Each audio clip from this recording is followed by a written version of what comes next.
Present indefinite. হ্যাঁ, present ইনডিফিনিটের গঠন কি? Subject plus V one. V one হচ্ছে ভার্বের প্রেজেন্ট ফর্ম, এরপর হচ্ছে অবজেক্ট। এখন প্রেজেন্ট ইনডিফিনিট কাকে বলে? যে টেন্স দ্বারা বর্তমান কোনো কাজ করা অথবা অভ্যাস বা চিরন্তন সত্য বোঝায় তাকে প্রেজেন্ট ইনডিফিনিট টেন্স বলে। তার মানে কি? বর্তমান কোনো কাজ করা বোঝাবে বা কোনো অভ্যাস বা কি চিরন্তন সত্য বোঝায় তাকে প্রেজেন্ট ইনডিফিনিট টেন্স বলে। যেমন ধরেন, আপনি সকালবেলা ঘুম থেকে উঠেন, আপনি সকালে নাস্তা করেন, এরপরে আপনি গোসল করেন, নামাজ পড়েন, বাইরে খেলাধুলা করেন, বন্ধুদের সাথে সময় কাটান, যাই করেন না কেন সবই কি বর্তমান কাল, তাই না? বর্তমানে হচ্ছে, তাহলে কি এগুলা প্রেজেন্ট ইনডিফিনিট। আই হোপ বুঝতে পেরেছেন। এখন এক্সাম্পল দেখেন, the sun rises in the east. সূর্য ওঠে পূর্ব দিকে, এটা কি চিরন্তন সত্য। আরো আছে যেমন honesty is the best policy.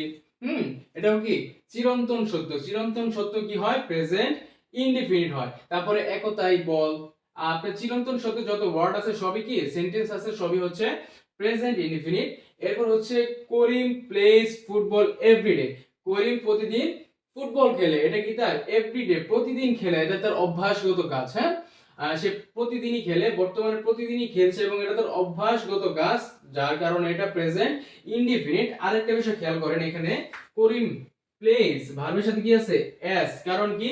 Karim third person singular number. Subject যদি থার্ড পারসন সিঙ্গুলার হয় তাহলে ভার্বের সাথে এস অথবা ইএস যোগ হয়। দ্য সান, দ্য সানের সাথে কি আছে? রাইজেস। হ্যাঁ, রাইজেস অর্থ কি উঠা। এখন ভার্বের সাথে কি হইছে? এস যোগ হইছে। কেন? দ্য সান একটাই সূর্য, তার মানে কি সাবজেক্ট থার্ড পারসন সিঙ্গুলার, ভার্বের সাথে এস যোগ হইছে। এরপরে দেখেন, Ramadan begins in the next month. এক সপ্তাহ পরে কি এক মাস পরে রমাদান বা রমজান শুরু হবে। এর মানে কি বুঝলাম? ভবিষ্যতে কোনো কাজ হবে এরকমটা বোঝাতেও কি হয় আপনার প্রেজেন্ট ইনডিফিনিট।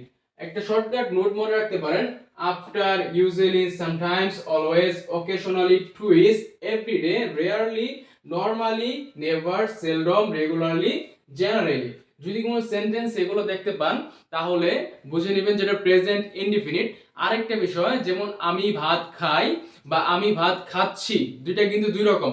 একটা আমি খাই আমার অভ্যাসগত কাজ বা আমার বর্তমান কাল, আরেকটা হচ্ছে আমি ভাত খাচ্ছি মানে বর্তমানে খাচ্ছি, এটা হচ্ছে কি আপনার কন্টিনিউয়াস।